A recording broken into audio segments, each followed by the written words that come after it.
महाभारत युद्ध का 17वां दिन समाप्त हो गया था। अर्जुन के हाथों कर्ण वीरगति को प्राप्त हो गए थे। अहंकार के वशीभूत होकर युद्ध के उपरांत अर्जुन भगवान श्री कृष्ण से कहते हैं, हे केशव, बड़ा अभिमान था कर्ण को अपनी धनुर्विद्या पर। वो हमेशा मुझसे बराबरी करने का दुस्साहस करता रहता था, परंतु वह मेरे बराबर तो क्या, मेरे चरणों की धूल के बराबर भी नहीं था। कर्ण, जिसका सिर हमेशा अहंकार से उठा रहता था, आज उसी कर्ण का सिर मैंने उसके धड़ से अलग कर दिया है। माधव, आज मैंने कुरुक्षेत्र की उस पावन भूमि पर कर्ण का सारा गर्व, सारा अभिमान और सारा घमंड चूर चूर कर दिया है। केशव, मैंने उस अभिमानी कर्ण को बार बार पराजित किया है।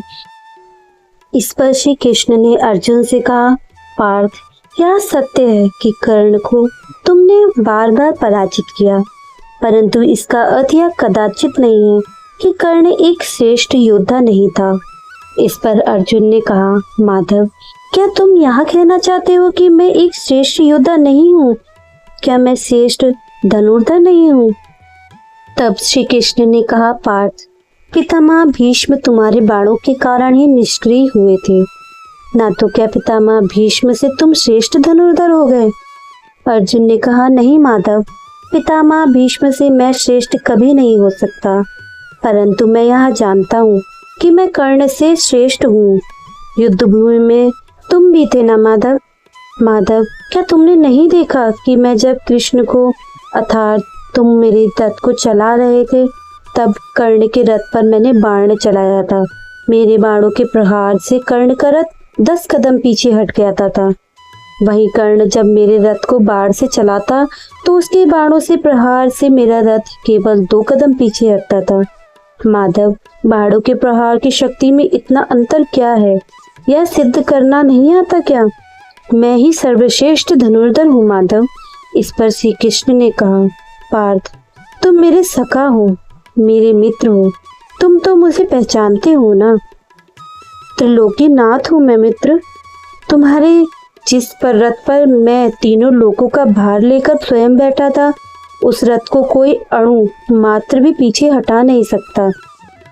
कर्ण जब अपने हर प्रहार से तुम्हारे रथ को केवल 2 कदम पीछे कर रहा था, कर्ण के रथ को तुम उस समय 10 कदम पीछे हटा रहे थे। तुम ही निर्णय ले लो पार्थ कि किसके बाणों की शक्ति अधिक थी, मेरे जिस पर मैं तुम्हारे रथ पे बैठा था, या कर्ण की? भगवान श्री कृष्ण की यह बातें सुनकर अर्जुन आश्चर्य में पड़ गए। भगवान ने आगे कहा, हे पार्थ, इतना ही नहीं, कर्ण का वध भी तुमने नहीं किया, बल्कि भार्गव परशुराम जी के श्राप ने किया है। कर्ण के वध के लिए तुम एक माध्यम बने थे बस। अर्जुन ने आश्चर्य से पूछा, भगवान, परशुराम जी ने कर्ण को श्राप क्यों दिया? श्री कृष्ण ने जवाब देते हुए कहा, हे पार्थ, जब द्रोणाचार्य ने कृष्ण को अर्थात द्रोणाचार्य ने जब कर्ण को अस्त्र विद्या शक्ति देने से मना कर दिया, तो कर्ण अस्त्र विद्या प्राप्त करने के लिए महेंद्र पर्वत पर भगवान परशुराम जी के पास पहुंचे। परंतु कर्ण के लिए समस्या यह थी कि भगवान परशुराम केवल ब्राह्मण कुमारों को ही शिक्षा देते थे। इसलिए कर्ण ब्राह्मण कुमार का वेश बनाकर परशुराम जी की सेवा में उपस्थित हुए।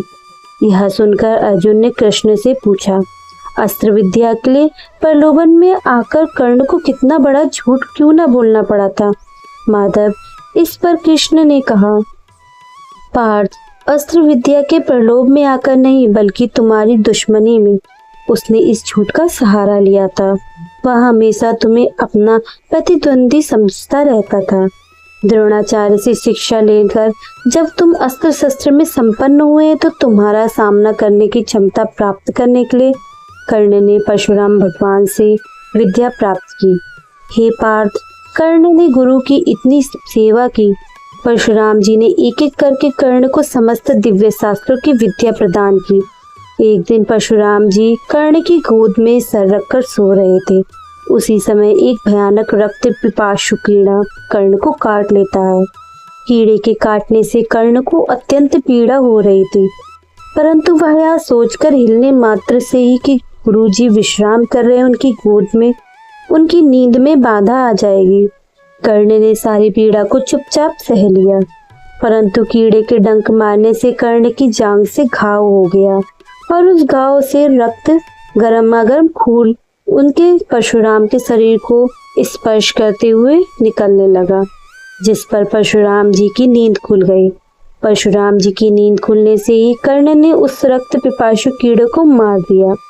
यह देख परशुराम जी क्रोधित हो गए और कर्ण से बोले, कर्ण, तुमने मुझे धोखा दिया है। तुम ब्राह्मण नहीं हो, अवश्य ही तुम किसी उच्च क्षत्रिय परिवार से हो, किसी राजवंश से हो। जो मनुष्य एक कीड़े को इतनी निर्दयता से मार सकता है, वह ब्राह्मण कैसे हो सकता है? कर्ण, तुम ब्राह्मण नहीं, क्षत्रिय हो। क्षत्रिय कर्ण विलाप करते हुए बोला, मुझे माफ कर दीजिए गुरुदेव, मैं एक सूत पुत्र हूँ।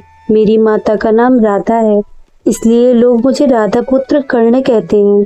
हे गुरुश्रेष्ठ, आपसे इस अस्त्र विद्या की शिक्षा ग्रहण करने के लोभ में मैंने आपसे झूठ बोला। इस झूठ का मैंने सहारा लिया क्योंकि आप ब्राह्मण कुमारों को अतिरिक्त और किसी को यह शिक्षा प्रदान नहीं करते थे।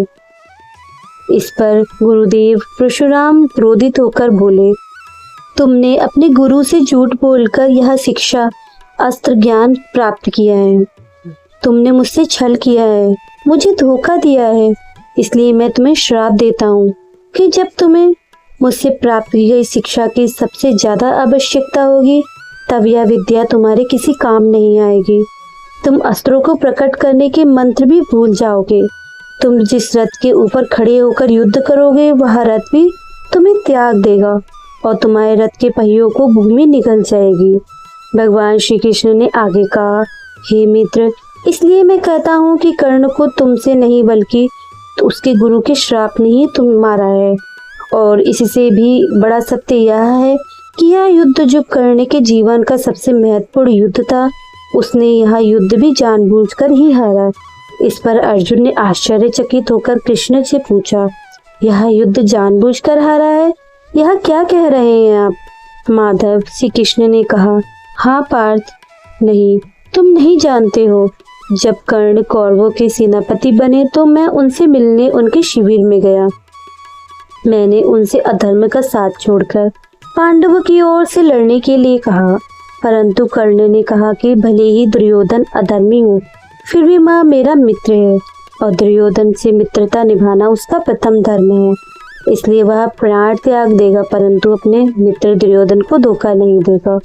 और वही कर्ण ने किस किया था, अधर्मी दुर्योधन से मित्रता की निभाई, अर्थात उन्होंने अधर्मी दुर्योधन का साथ दिया और अपनी मित्रता निभाई थी और महाभारत के युद्ध में अपने प्राण त्याग कर धर्म की विजय का मार्ग भी प्रशस्त किया है।